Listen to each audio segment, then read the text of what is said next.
ઉત્તરાખંડની જેમ ગુજરાતમાં પણ યુનિફોર્મ સિવિલ કોડ લાગુ કરવા માટે આજે મુખ્યમંત્રી શ્રી દ્વારા એક કમિટીની રચના કરવામાં આવી છે।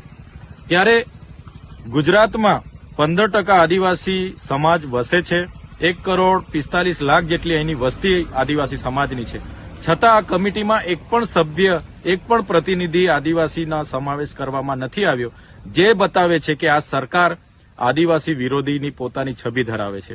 સાથે સાથે યુનિફોર્મ સિવિલ કોડ લાગુ થવાથી જે આદિવાસીઓના આદિ અનાદિ કાળથી જે પરંપરાઓ, જે રીત રિવાજો, જે રૂઢિઓ ચાલી આવે છે, જે છીનવાઈ જશે। આજે પણ અમારા સમાજમાં કોઈ પણ દીકરા દીકરી પુખ્ત વયના ભાગી જાય છે, સમાજનો પંચ બેહીને એને માન્યતા મળે છે।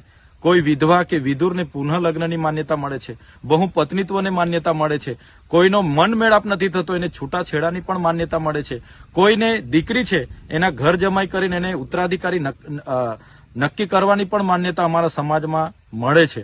ત્યારે આ યુસીસી લાગુ થવાથી આ સમગ્ર બાબતો નષ્ટ થઈ જશે। આજે અમને જે મૌલિક અધિકારો મળ્યા છે, સંવિધાનિક અધિકારો મળ્યા છે, જેમ કે આર્ટિકલ 344 હોય, પેસા એક્ટ 1996 હોય, 73 એની વાત હોય, 5મી અનુસૂચિની વાત હોય, કે જે પણ અમને અધિકારો મળ્યા છે, યુસીસી લાગુ થવાથી એ પણ અમારા નષ્ટ થઈ જશે। જળ જંગલ જમીન પરના અમારા અધિકારો